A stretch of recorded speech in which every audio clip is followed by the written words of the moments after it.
मैंने last video में आपको प्रॉमिस किया था कि इस वीडियो में मैं आपके 5 मार्क पक्के कराऊंगी। चलिए, तो आइए इसके 5 मार्क पक्के करते हैं आपके। और एक चीज़ और दूंगी मैं इस वीडियो के बाद आपको।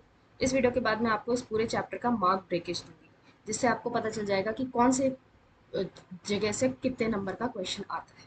चलिए आइए डिस्कस करते हैं 5 तरह की वर्ड प्रॉब्लम्स जो आपको सपने में भी परेशान करती हैं लेकिन आज के बाद नहीं करेंगी।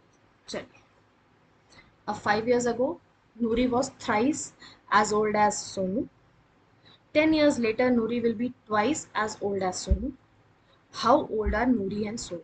अब इसमें स्टेप 1 है आपका x और y लिखना। x क्या है और y क्या है। x क्या ले लूँ, नूरी की एज ले लूँ, नूरीज present as.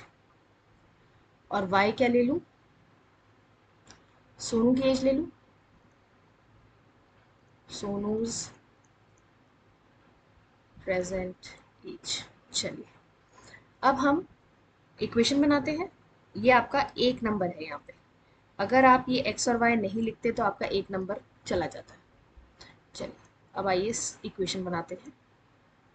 Step 2, 5 years ago। 5 years ago नूरी की एज x-5 और सोनू की भी एज y-5। तो आपको बोला है कि नूरी जो है वो thrice as old as Sonu है। तो सोनू की आपको बोला है 10 years later. 10 years later Noori की एज क्या हो जाएगी, 10+5। और सोनू की एज क्या हो जाएगी, y+5। एंड नूरी की एज विल बी, सॉरी ये मैंने थोड़ा सा शायद उल्टा बना दिया। एक सेकेंड।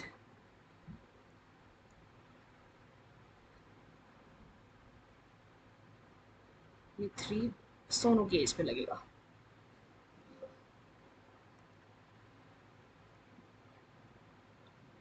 ठीक है, और इसमें क्या हो जाएगा, इसमें हो जाएगा Noori's age will be twice as old as Sonu. तो x+10 is equal to 2 times y+10। अब ये इक्वेशंस बन गई। अब इनको स्टेप 3 में सॉल्व करना है। तो इक्वेशन बनाने बनाने के आपको 2 नंबर मिलेंगे अगर आपने इक्वेशन सही बनाई है। तो एक इक्वेशन तो आपकी ये हो गई और दूसरी इक्वेशन ये हो गई। अब आप इसको सॉल्व कर सकते हैं, राइट। चलिए, अब हम सेकेंड टाइप के क्वेश्चंस डिस्कस करते हैं। Next slide please. Second type का प्रॉब्लम है नंबर प्रॉब्लम। आप पढ़ सकते हैं question. Sum of digits of 2-digit number is 9. Also 9 times this number is twice the number obtained by reversing the order of the digits. Find the numbers. तो again हमारा step 1 क्या हो जाएगा, step 1 तो हमारा वही है। x क्या है, टेंस डिजिट, और y क्या है, वंस डिजिट। ठीक है, तो मेरा नंबर क्या हो जाएगा, एक्स वाई। नंबर हो जाएगा एक्स वाई। ठीक है, अब बोला है सम ऑफ डिजिट्स। सेकेंड इक्वेशन बनानी है, x+y इज इक्वल टू 9। ठीक है, अब कोई भी नंबर जब टेंस डिजिट उसका x है तो कोई भी नंबर मैं कैसे लिखूंगी, 10x+y, है ना। तो उसने बोला है 9 times 10x+y is equal to 2 times 10y+x, है ना।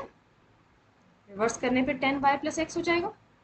अब मैं इस इक्वेशन को खोलूंगी तो हो जाएगा 90x+9y is equal to 20y+2x। थोड़ा सा हेर फेर करके ये हो जाएगा 88x is equal to 11y। तो y is equal to 8x हो गया। ठीक, चलिए अब इसको आगे कैसे सॉल्व करेंगे। अब आपको बोला है x+y इज इक्वल टू 9 आपके पास है और y is equal to 8x। तो y की जगह पे 8x पुट कर दूँ। तो x की वैल्यू क्या हो गई 1 और y की वैल्यू क्या हो गई 8। तो आपका नंबर क्या है xy विच इज 1880। अब आप ये आपका थर्ड स्टेप है। इसमें एक फोर्थ स्टेप भी होना चाहिए। फोर्थ स्टेप क्या होगा? रीचेक। जो आपने वैल्यूज निकाली है वो आप अपनी इक्वेशन में पुट करके तो चेक करो कि आपके सेटिस्फाई हो रही है कि नहीं हो रही। आपका क्वेश्चन क्या कह रहा है? आपका क्वेश्चन कह रहा है कि sum of digits of a number is 9। तो 1 + 8 आपका 9 आ रहा है, वो तो सही है। चलो, 9 times this number is twice number obtained by reversing the order. तो हमें क्या चेक करना है? 9 × 18 इज इक्वल टू 2 × 81। तो ये सही है, ठीक है, ये होता है। चलिए, वेरी गुड। ऐसे अपन क्वेश्चन चेक भी कर सकते हैं कि मेरा आंसर जो मैंने निकाला है वो सही है कि नहीं है। होपफुली आपको ये सब समझ में आ रहा है। चलिए आइए देखते हैं तीसरे टाइप की प्रॉब्लम कौन सी है। चलिए, मनी प्रॉब्लम। ये तो थोड़ी इजी होती है, बस आपको इक्वेशन बनानी आनी चाहिए और आपके दिमाग में होना चाहिए लीनियर इक्वेशन कैसी बनती है। अगेन स्टेप 1 वही रहेगा। अपन को फर्स्ट स्टेप में एक्स लिखना है और वाई लिखना है। तो मैं इसलिए नहीं लिख रही क्योंकि अब तो आप लिख सकते हो cost of 1 orange, cost of 1 Apple, है ना। फिर सेकेंड स्टेप में अपन को इक्वेशन बनानी है। तो 5x + 3y is equal to 35 और 2x + 4y is equal to 28। ठीक है, अब क्या मुझे आप बता सकते हो कि इसमें कौन सा मेथड लगेगा, एलिमिनेशन या सब्स्टिट्यूशन? कमेंट करके बताइए प्लीज़। ठीक है, अब फिर इसको सॉल्व करेंगे और जो भी आंसर आएगा यहाँ लिख देंगे और फिर फोर्थ स्टेप में चेक करेंगे। ठीक है, आगे बढ़े। चलिए, वेरी गुड। अगर आप मेरे साथ चल रहे हो और आपको ये सब समझ में आ रहा है तो आपका ये चैप्टर आज की आज में ही डन हो जाएगा। चलिए, next is board problem. Board problem थोड़ा सा टिपिकल होता है क्योंकि एनसीईआरटी में इसका सिर्फ एक ही क्वेश्चन है। तो आइए मैं आपको डिटेल में इसको थोड़ा सा एक्सप्लेन कर देती हूँ। अपस्ट्रीम मतलब हम स्ट्रीम के अगेंस्ट जा रहे हैं। अगर स्ट्रीम नीचे जा रही है तो मैं ऊपर जा रही हूँ, और अगर स्ट्रीम ऊपर जा रही है तो मैं नीचे जा रही हूँ। और डाउनस्ट्रीम मतलब विद द स्ट्रीम, है ना, ये होता है इसका मतलब। चलिए, अब आपको बोला है इसमें भाई हम अपस्ट्रीम को एक्स ले लें। अपस्ट्रीम को मैंने एक्स ले लिया और डाउनस्ट्रीम को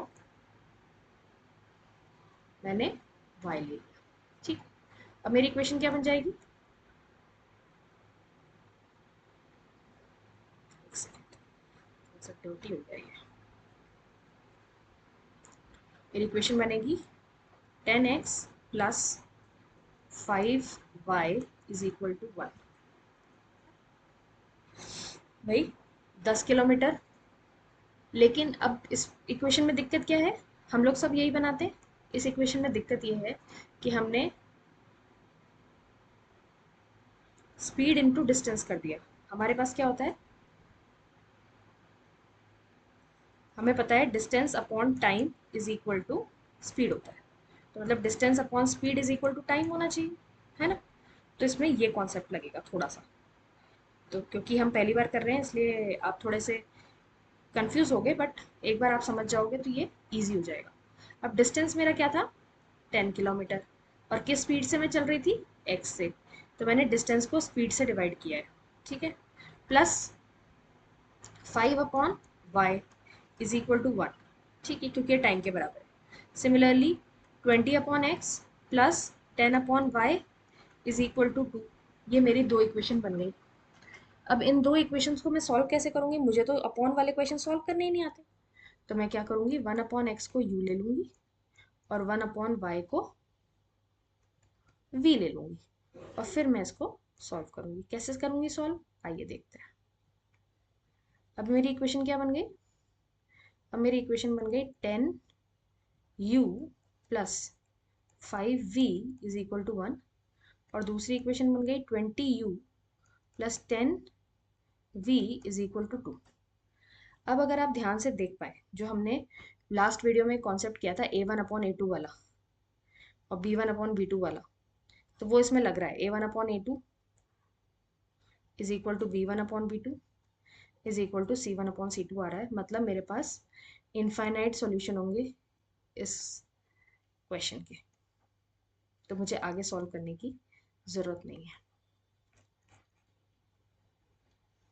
चलिए, अब आगे बढ़ते हैं। लास्ट टाइप ऑफ प्रॉब्लम्स, ये आपका फ्रैक्शन प्रॉब्लम है। इस तरह के 2-3 क्वेश्चन हैं एनसीईआरटी में, तो आप देख सकते हो। चलिए इसको सॉल्व करें। अब इसमें हम अगेन एक्स और वाई क्या लेंगे, एक्स को न्यूमरेटर ले लेंगे और वाई को डिनोमिनेटर ले लेंगे। अब मैंने एक्स और वाई ले लिए हैं, ये मेरा स्टेप 1 है। स्टेप 2 में मेरे को इक्वेशन बनानी है। अब उसने बोला कि न्यूमरेटर में अगर मैं 1 ऐड करूँगी और डिनोमिनेटर से 1 सब्ट्रैक्ट करूँगी, तो न्यूमरेटर में 1 ऐड कर देते हैं भाई, और डिनोमिनेटर से 1 माइनस कर देते हैं, तो ये 1 के बराबर है। और दूसरी इक्वेशन में उसने बोला है कि x upon Y plus 1 is equal to half. अब इन दोनों इक्वेशन को थोड़ा सा सही कर लेते हैं।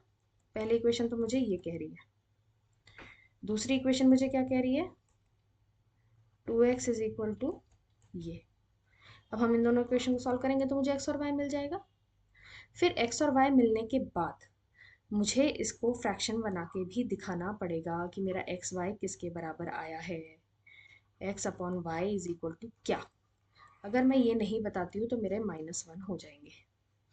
ठीक है, आगे बढ़ें। चलिए, बहुत अच्छी बात है, हम बहुत अच्छे स्पीड से चल रहे हैं, और अगर आप मेरे साथ चल रहे हैं तो चलिए अब मैं आपको बताती हूँ क्रूशियल 3 मिस्टेक्स जो आपको नहीं करनी। सबसे पहले, take X and Y, directly question start नहीं करना। सेकंड, इक्वेशन बनाई और उसको अनसॉल्व रहने दिया, ये मिस्टेक भी नहीं करना। तीसरी, आपने एक्स और वाई तो निकाल लिए, लेकिन वर्ड वर्ड प्रॉब्लम का आंसर नहीं लिखा।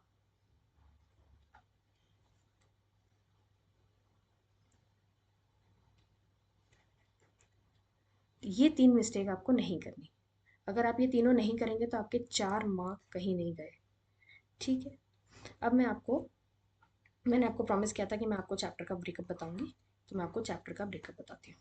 चलिए, चैप्टर कैरीज 6 to 9 मार्क्स। अब जिसमें से एक तो आपका एमसीक्यू आएगा, एक आपका आएगा 2 मार्कर। 2 मार्कर किससे आएगा, उस कंडीशन से। कौन सी कंडीशन से, A1/A2 वाली से। इस वाली कंडीशन से आपका एक 2 मार्कर आएगा। ठीक है, थर्ड आएगा आपका 4 मार्कर वर्ड प्रॉब्लम। कितने हो गए ये 1 मार्क, ये 2 मार्क और ये 3 मार्क, ये 7 मार्क्स। ठीक, अब अगर ये 4 मार्क का नहीं आता और ये 3 मार्क का आ जाता है, तो एक 3 मार्कर आया और आएगा डायरेक्ट एलिमिनेशन या फिर सब्स्टिट्यूशन में। ये आपका इस चैप्टर का ब्रेकअप है। 6 से 9 मार्क्स तक ये चैप्टर आ सकता है, इसलिए बहुत इजी चैप्टर है, कहीं मत छोड़िए। 6 to 9 मार्क्स आपके कहीं नहीं जाएंगे अगर आपने ये वीडियो थरली देख लिया तो। मैं एनसीईआरटी के सॉल्यूशंस भी अपलोड करूँगी, तब तक के लिए इस वन शॉट को देखिए और अपने कॉन्सेप्ट्स क्लियर कीजिए। Thank you.